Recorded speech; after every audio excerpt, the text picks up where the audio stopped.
প্রকাশ্য দিবালোকে একটি ছেলেকে ইট দিয়ে পাথর দিয়ে মেরে ফেলা হচ্ছে। শত শত মানুষ ছবি তুলছে, সেলফি নিচ্ছে, ভিডিও করছে, কেউ বাধা দেয়নি। এটা কোনো সভ্য সমাজের ব্যবহার হতে পারে না। একটা কথা মনে রাখবেন, আকাশে যদি চাঁদ ওঠে, ভাঙা ঘরে আলো আসে। এরা যেভাবে বিস্তার করছে, এরা যেভাবে অত্যাচার চালিয়ে যাচ্ছে, একটা সময় এই অত্যাচারের আলিঙ্গনে আপনাকে আমাকেও সামিল হতে হবে। কোনো একদিন আমি আপনিও এদের অত্যাচারিত হব। মনে রাখবেন, খারাপ সময় যখন আসে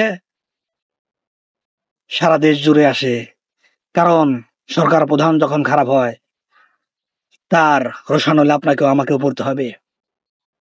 ছেলেটির কি অপরাধ ছিল, কি দোষ ছিল?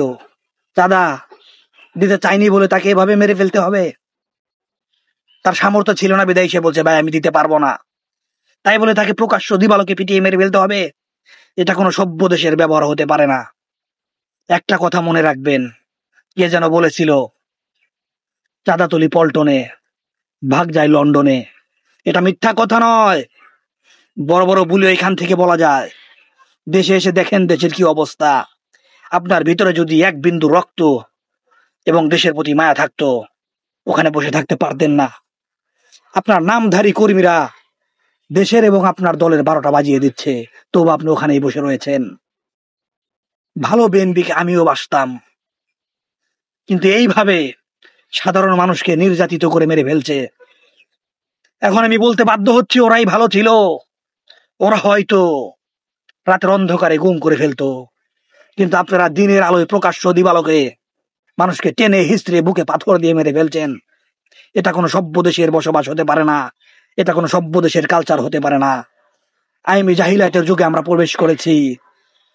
বুকটা ধরবর করছে, ভিডিওটা ক্লিয়ার করে দেখতে পারিনি, ভয়ে বুকটা কেঁপে উঠছিল।